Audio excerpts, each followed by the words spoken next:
pledge allegiance to the flag of the United States of America and to the republic for which it stands, one nation under God, indivisible, with liberty and justice for all. Good evening, everyone. I'd like to thank all of our visitors. It's always nice to have interested citizens here, and again, thank you for coming to our council meeting. With that, the clerk will call the roll. Rothmeyer? Here. Campbell? Here. Downey? Here. Kohler? Here. Link? Here. McLean? Here. Ober? Here. Oswald? Here. Okay, all 8 aldermen are present.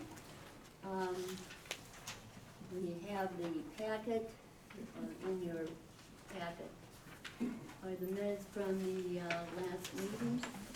I would entertain a motion to approve. Mayor, I'll make a motion that we approve the minutes of the last meeting as stated. Okay. Motion has been made by Alderman Over, second by Alderman Oswald. All those in favor say aye, those opposed say no, and the ayes have it. Next, we are looking at the budget, officers report, treasurer's report, police report, approval of bills, approval of late bills, late ad hoc bills, late watershed. Sarah, I'll start with you. Expenses out of general fund, $132,803.09. Infrastructure fund, $27,422. Insurance, $1,667. Okay, Randy, anything to report? Mayor, we do not have anything under law enforcement for this month, no expenses. Okay. Okay. Bill, Bill? Motor fuel tax, $5,061. Street fund, $6,083. Water fund, $192,555.66. Okay, with that, I would entertain a motion to approve the bills of the Wait, budget. you missed one. Mayor. Oh, late, I'm sorry, Doug. Lake is $2,874.54. Good, thank you. Okay, with that, I would entertain a motion. Motion has been made by McLean, second by Link. The clerk will call the motion. Oswald? Aye. Ober? Aye. McLean? Yes. Link? Aye. Kohler? Yeah. Downey? Yep. Campbell? Aye. Rothmeyer? Yes. Okay, motion is carried, 8-0. Next under correspondence is the I-5K correspondence. And as you can see, Dr. Reed has indicated that they would like to do their 3rd annual I-5K. It's the same route that they have used for 17 and 18. The race will start and finish at Advanced Eye Care, and they would like to have it on Saturday, July 13th at 9 a.m.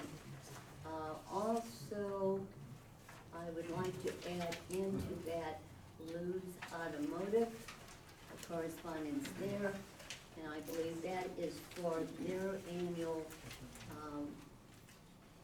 customer appreciation and cruise-in, starting at 11:30 until mid-afternoon on Sunday, June the 2nd. If I could entertain a motion to accept those 2 pieces of correspondence. Mayor, I'll go ahead and make a motion to accept all those correspondence.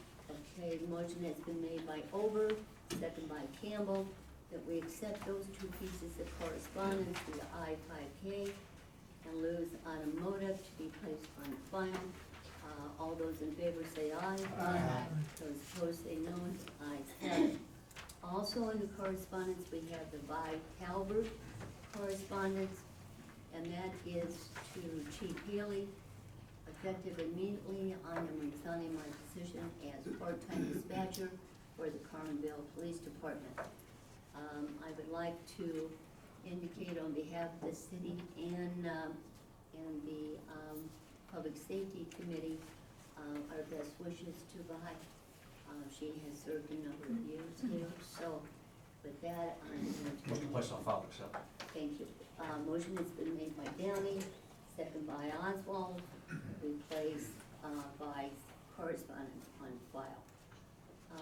Clerk will call the roll. Link, Aye. Rockland, Yes.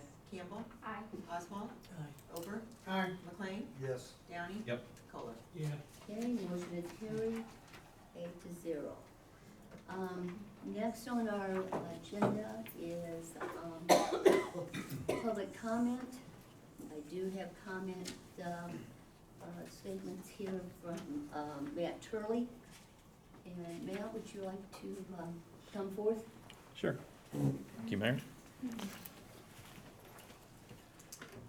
Originally, I wasn't able to be at the last council meeting, and I was just gonna talk about that, but I've got a couple different topics to talk about now. I wanna register my disappointment with the billing to Shearing that was approved at the last meeting. I don't think we've had any bills from him for a long time, or at least there hasn't been any approved for a long time. And my understanding is he's going to be, he's gonna be mainly responsible for this, the settlement that we potentially are gonna go into. And I really question the timing of this. The guy walked in here and was completely ridiculous last year, berating a sitting council member, and just the mess he's gotten the city into. And I hope we go after him if the settlement ends up the way I expect it to. I don't know what our legal avenues are, but and the other thing is, I know it's on the agenda for the interconnect. I'm not familiar with exactly why this is coming up again now. In July of 2018, we were told it was an emergency situation. We had to do this interconnect. I think we were gonna spend around $8 million to do it. It was gonna be from somewhere near the city limits down to, maybe further than that, down to somewhere around Shipping. I don't remember if there was an exact location given. But then we had, at that point, alternatives to Illinois Alluvial were still on the table. And we had a visitor from Litchfield proposing again an option. And so by the next meeting, when that happened, then it was down to, okay, well, this wasn't really an emergency. We figured out it was boats stirring up minerals in the lake. It was under control, and we didn't need to move on that. And we were also told at that point that Illinois Alluvial was going to cover those costs. I think if Illinois Alluvial was going to cover the costs of that interconnect, hopefully the discussion later on will get into why that has changed. I understand this is an emergency interconnect, but I assume it's going to be reused at some point for the actual connection to Illinois Alluvial. The problem with that is we had an agreement come to this group. We didn't change one word of it. We took it exactly like they gave it to us, and we did not get any bulk pricing for our water. And to me, that offsets some of the fact that we were getting the longest connection of any of the Illinois Alluvial members. So now we're back to paying for that ourselves. And if any of this is wrong, please correct me during the discussion later. So now we're back to paying for that ourselves. So that's,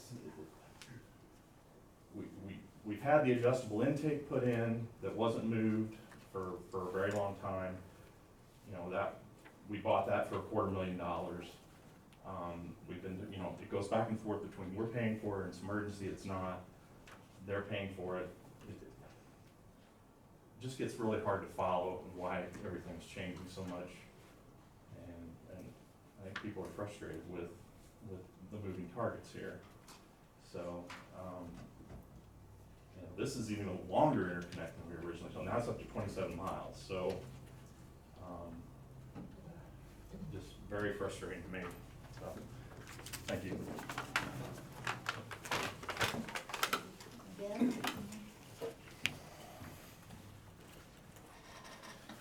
too, would like to address you guys about the interconnect. I don't know that it's an emergency interconnect necessarily, but it looks as if the city of Carlinville is going to be responsible for paying for that.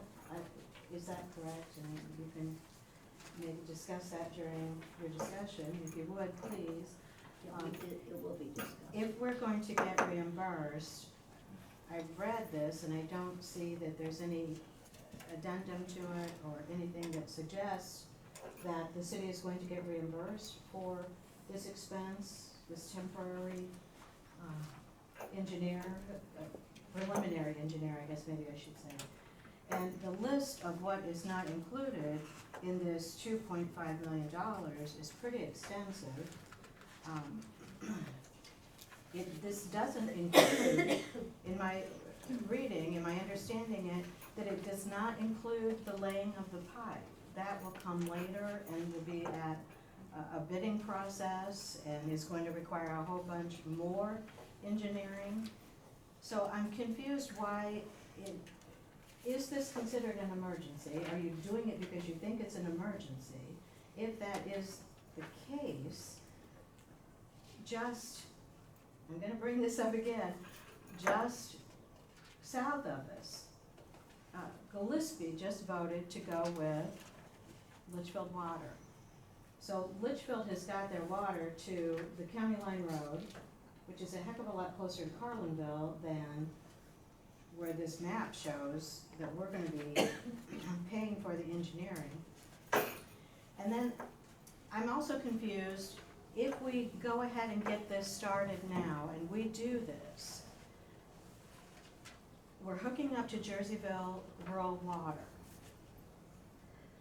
We're going to be using Jersey Rural Water lines. Are you going to lay all new lines when ARWC gets going? Are you gonna put down new lines? Is this a temporary line? Is this the permanent line that we're working on here? That Carlinville is going to pay for the engineering for the permanent line. Do you have a contract with Jersey Rural Water for what they're gonna charge us per thousand? If we use Jersey Rural Water lines, because they are surface water lines, and you're going to, if you do use those lines for IARWC, how are you going to clean the particulate out of Jersey Rural Water, surface water lines, so that we don't have the problem that we're trying to forestall right now by adding extra chemicals to our water lines, so that the people in Carlinville won't have the particulate breaking off into their water after you switch over to a different pH water system. So how would that be addressed with IARWC and Jersey Rural Water? And what kind of cost are they gonna charge us per 1,000 gallons? So those were some of my questions that I had.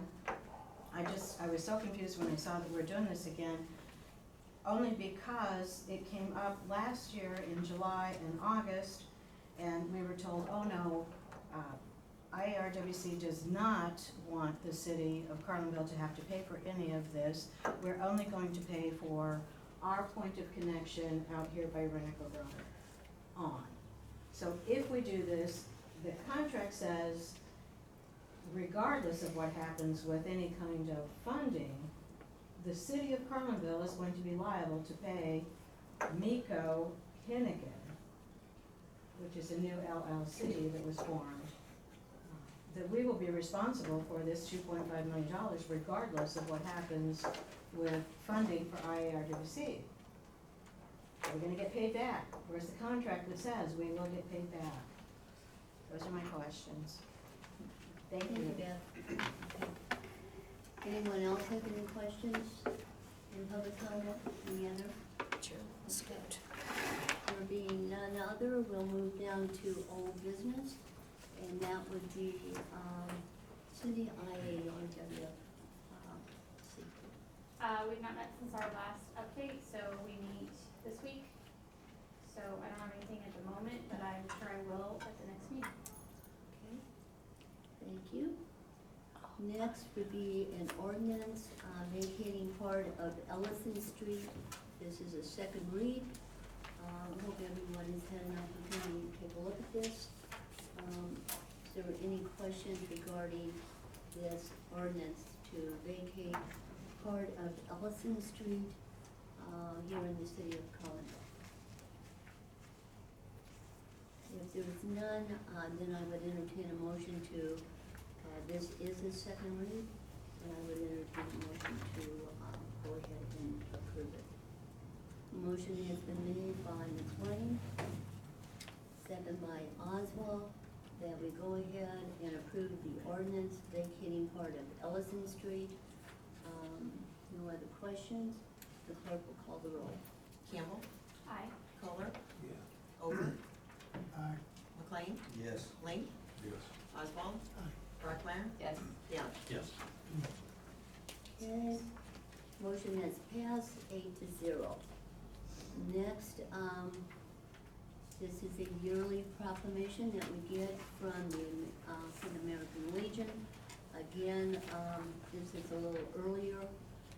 This is for Poppy Day, and I believe Poppy Days will be the 25th and 26th of this month. So again, if you see someone with, and they'll be out doing their Poppy promotion, please stop and take a minute to purchase one.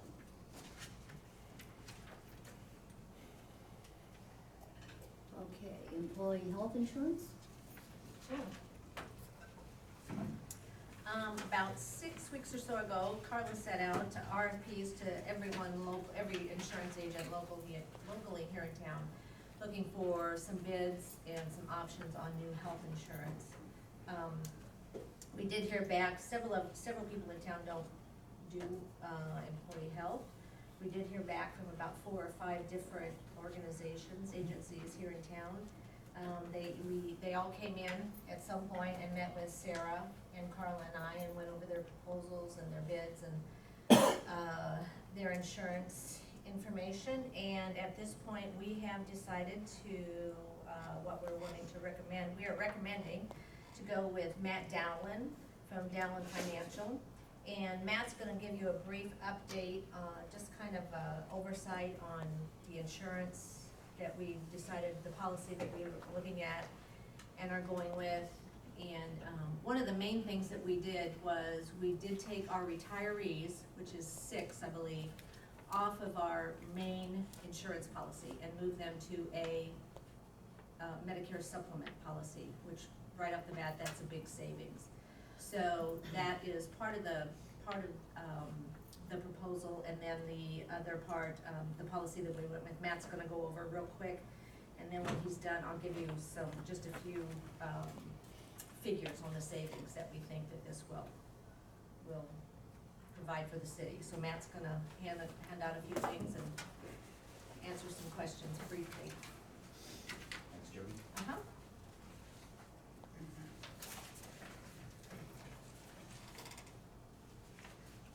Thanks, Ben.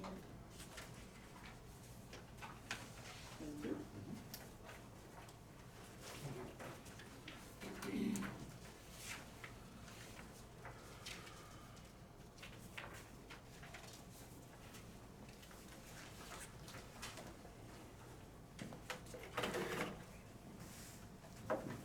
So what I have before you is a worksheet that I put together to kind of show some differences between two plans that we really took a good hard look at. We were trying to come up with a plan that is closely resembled the current benefits offered through the city health plan. So we used Blue Cross Blue Shield basically because they have one of the best networks. You can't argue with their network. Go anywhere you want to in the country. It's going to be paid as if you were here in the state of Illinois, as long as they accept Blue Cross Blue Shield, which is a very robust network. So I don't ever have any problem with our clients and finding a doctor or hospital that they can use.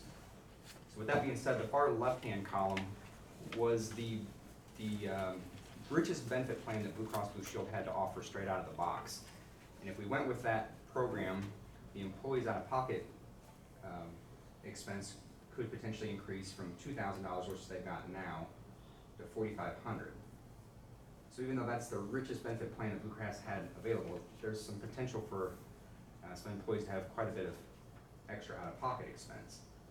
So what I suggested to the committee was, let's buy a bigger deductible plan through Blue Cross, and we're gonna throw it's called Premium Saver on top of it to make the employee feel like that they've got a lot richer benefit package. So they basically have two policies that are gonna be used every time they go see a doctor, every time they go to the hospital, and the provider has no problem submitting claims to two carriers at the same time. I was personally covered under this type of program through my wife's employer, and it works really, really well. So in essence, we're gonna buy a $4,350 deductible from Blue Cross that is an 80-20 plan after the deductible. So with Blue Cross, the total out-of-pocket maximum is gonna be $7,350. We're gonna buy a $5,500 benefit supplement through a company called Standard Life, and they're gonna dovetail together. The reason I like the higher deductible plan that we went with is, one, it's got a lower office visit copay than the rich plan through Blue Cross. That's partway down the sheet where it says doctor office visit copay. So the plan that I'm recommending has a $30 office visit copay and a $50 specialist copay. Same exact prescription drug plan as the richer benefit plan. So it brings our premium down. The rich plan had a premium of $628 per employee. The higher plan has a premium of $549.25. And the premium saver comes in at $89.71 a month. So in total, we're at $638.96 per employee per month. For a benefit plan that actually is a little better than what the employee currently has. By dovetailing these two plans together, the employee now has a $1,850 out-of-pocket max total. So when they hit that, then they quit paying it. They don't. The Blue Cross and the Premium Saver pick up the rest of it once they hit that $1,850. This is a hard concept to grasp. So on the second page is a chart that I put together to try to help explain how this works. The red color is the employee's responsibility. The yellow would be the Premium Saver plan, that supplemental coverage, and then the blue is Blue Cross. So the way you read this, that first $1,000, the employee is going to pay 100% of that first $1,000. That's their deductible. They're going to have a $1,000 deductible. Once that deductible's been met, we still haven't satisfied Blue Cross's plan deductible of $4,350, but Premium Saver is going to start paying 80% of the claims, and the employee is going to continue paying 20%. So in the employee's mind, they've got the $1,000 deductible and now an 80-20 plan. They're paying their 20, Premium Saver is going to pay the 80, until we reach Blue Cross's $4,350 deductible. Once we hit that, the employee pays another $50 in some claims, but once they hit that $1,850, then Premium Saver is going to start paying and Blue Cross is going to pay and the employee's done. Until it reaches the Blue Cross out-of-pocket max of $7,350, and then Blue Cross is going to pay the rest of it for the calendar year. It's a little different concept. The reason that I feel this is a benefit to the city and the employee, it's kind of like implementing a health reimbursement arrangement without anybody from the city having to be involved in submitting claims, submitting requests for reimbursement, knowing an employee's health situation. It's kind of hands-off of the city's responsibility, and still saves a considerable amount of money. The last page is just a real quick example of the premium savings that we're talking about by moving the employees off of the group health plan onto Medicare supplement. So these are the 6 retired employees, different ages, different sexes, and some premium ranges based on what kind of plan we choose. Blue Cross Blue Shield's Medicare supplements are not the cheapest, but they don't ask any health questions. So if we have a retired employee that has some health issues that we can't put them on a Mutual of Omaha, Blue Cross will take them, no questions asked, as long as they pay premium. So the highest premium structure on this sheet is that first retired male, Plan F at $224. So if you take that $224 supplement premium, if the city were to pay the employee's Medicare Part B, that's $135. And then the employee's still gonna have to pick up a prescription drug plan, and the prices range all over the place on prescription drug plans, but a medium price point is about $30. So if you take that all together, we're at $394 for the worst case scenario on this retiree plan versus the Blue Cross projection that we're looking at of $638. So $245 a month savings for these 6 employees. That's the worst case scenario. I think it makes sense, and they got better coverage. They have no deductible anymore. Once they're on Medicare, they have no medical expenses outside of their prescription drug plan. I think it's a win-win for both the employee and the employer. And I figured, just looking at the retirement plan here for the ones going on the Medicare supplement, I figured, like Matt said, some of them hopefully will be healthy enough that they can go to the mutual Omaha plan. But we don't know that. They would have to fill out a questionnaire, and if they can't, they will still be covered by Blue Cross, although it is higher. But I figured the savings on everything, and I went ahead and figured high, meaning that everyone on the retiree plan would have to take the highest Blue Cross plan. And the savings, going with Matt's Blue Cross plan and putting all the retirees on this other plan, is saving the cities $15,000 a month. So it's about $180,000 a year that this will save the city.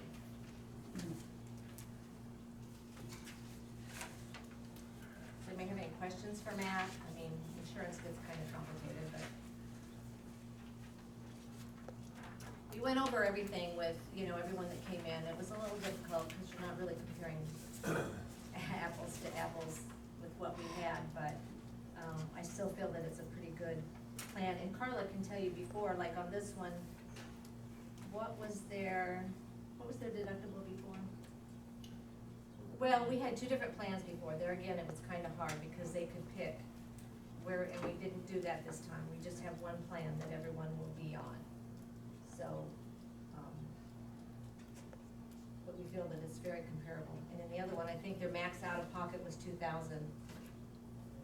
on one, and this would be, I think we figured $1,800. $1,850. Yes. So that would be better for them in the end, adding on this extra premium saver to the plan, so. Any questions? Yes, What do Deb? we currently have? CMS, which is a government. Through the state central management Okay. system. Central management. Premiums there were mostly right around $1,000 a month, and we had not, did we ever receive anything saying what their new amounts would be for the year? I think they were going, the highest ones were going 1,300 a month. Okay, any questions? Is there a recommendation? I'd like to make a motion that we accept this insurance from Matt Dowland, Blue Cross Blue Shield, as our insurance for our employees. Okay, so a second. Motion has been made by Alderman Oswald, second by Alderman Campbell, that we, go ahead, city, go ahead and, do the Blue Cross Blue Shield with Matt Dowland. And, if there's no other questions, the clerk will call the roll. Downey, Yes. Brockmeyer, Yes. Campbell, Yes. Oswald, Ober, Aye. McLean, Yes. Link, Yes. Post. Yes. And motion is carried, 5-0. Thank you very Thank you much, very Matt. much. for Thanks, all your Matt, we'll time. get with him, Okay, start lining everything up. thank you. Thank you. Also in your packet, there was a, it's not on the agenda, but it's the advisory report for, zoning, planning and zoning. Just take a look at that, it's going to be sent back to, committee, with the notice. It's in my packet. Okay, Yeah, it's in here somewhere, I saw it. It's in there. that, is it in there? Yeah, here it is. That's That's related to Allison Street. It's the elevator, It's is that the Allison elevator? Street, Okay, so it's perfect. related to the Wonderful. ordinance. Got it. Just wanna make sure we got that covered. Okay, next on the agenda is, the ordinance entering into an agreement with MECO-Henegan Engineering. This is the first read in your, at your, locations that you'll see. I believe there is an ordinance, explaining what this is.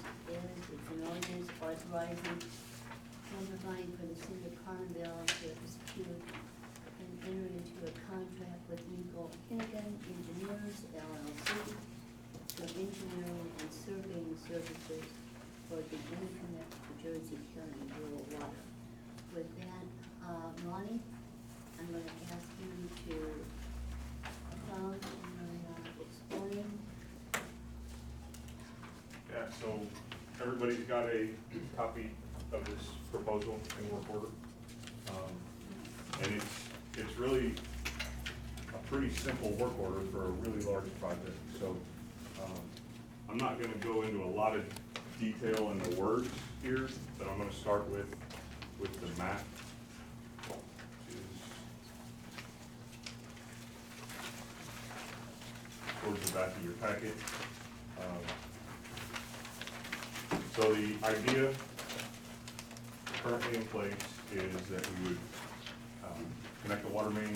The city has an existing water main at the intersection of Renker Road and Shipman Blacktop. And we would make a connection to that main and follow generally the path that's shown here to get to Jersey County Rural Water Company system. It was mentioned earlier that the original location was around Shipman. The idea right now is that we'll be going a little further to get to a spot where Jersey County Rural Water Company has more capacity and can provide a little more water. The one thing I wanna make sure everybody is aware of, because again, it was mentioned earlier, this right now is the city's project. So the city is running this line as a connection point to Jersey County Rural Water Company. It's well known, it's understood that the city has a relationship with Illinois Alluvial, and you signed the water purchase contract. So the ultimate goal would be to make that all mesh. If it doesn't happen, then the city does have a water line in place as a potential water source. The proposal gets you the surveying, the hydraulic study, the plans, the specs, the permitting, up to the stage that it's ready to bid. And so depending on timing and how this gets along and how the study goes or the design goes, we'll get to that point, and then we'll look at this again before it goes out to bid. I'm sure you guys have questions. I think there were some questions earlier from public comment. I think you were writing some of them down. Yeah, and that was it. It's a city project, so there is the hope that, or there is the reality that the city and Alluvial have a relationship. There is a water purchase contract in place, and the hope is that this all meshes together into one. So that was the main point that I heard, is that how does that happen? We knew that there was some of this going on both locations. Whether or not there's an emergency right now for the city of Carlinville, I would leave that up to Dan, but I would say we've had a lot of rain, so there probably isn't an emergency right now today, but it's a proactive approach. And honestly, if you were going to do something on your own, this actually is exactly what you were gonna do, just with a different route from your study 4 or 5 years ago. I don't know how long it's been, but the best option for the city was to go to the river bottoms and drill their own wells, according to that original study. Yeah. So this gets you a step closer to basically that same process, and then if you can obtain the partners that you have with Alluvial, if if that all comes together, then that's just a big bonus. Does anyone want to add anything to that? The only thing I might add is that, several months back here, we had a little discussion in council here about what constitutes an emergency. And so I think that what you're seeing here is you're seeing the city's trying to be proactive and move forward with being able to get the city off the lakes. And ultimately, I think that's the goal that everybody wants to see, is we want to get off the lakes out there. I mean, it's well documented by Illinois EPA, by other entities that have come out there and they've studied that, and they're saying that's not a viable water source for you guys in the future. And so we have to get off that. And so the beauty of this is that this engineering, whether we end up using it to connect to another water source, or if it ends up being meshed in with the alluvial project, it was gonna have to be done anyway. And we were gonna need that in order to be able to get off those lakes. Any questions from the council? I had a couple, Mayor. So, it was my understanding that the alluvial project was gonna run the line anyway to our connection. Is that correct, Cindy, or? That was the original idea? Yes, Okay. that is the idea, yes. So if we do this, do we get reimbursed for this? Yes. Yes, because all of those costs could be reimbursable through rural development. If they connect in and things go according to plan with alluvial, then those would be reimbursable expenses to the city. And, I mean, is there something in writing? I mean, I wanna make, when we move forward with this, I wanna make sure that we will get reimbursed. I mean, is there some kind of writing, something we can get in writing to that effect? Well, I meet with alluvial Thursday, Mm-hmm. and that will be something we discuss. That's already in the works as far as what kind of documentation are we gonna give to the entities, about how they'll be reimbursed for expenses, and it'll look a little different for each entity, so we'll discuss that, and I'll bring back a good answer to that question. Okay. And a question for you. So the 2.5 million, that's just for the engineering studies, correct? Yeah, that's to get the project bid ready. And then do we have an estimate of what it would cost to run the line then after that? or- Well, if you see, there's a range of 10-inch to 30-inch, and that's gonna greatly impact what that cost is. So I'm gonna tell you, it could be $10 million to $15 million for that piece of the project. And we get to choose how large we want it? Is it No, We don't. you don't get to choose. And, well, I mean, you can choose, but then it may not work.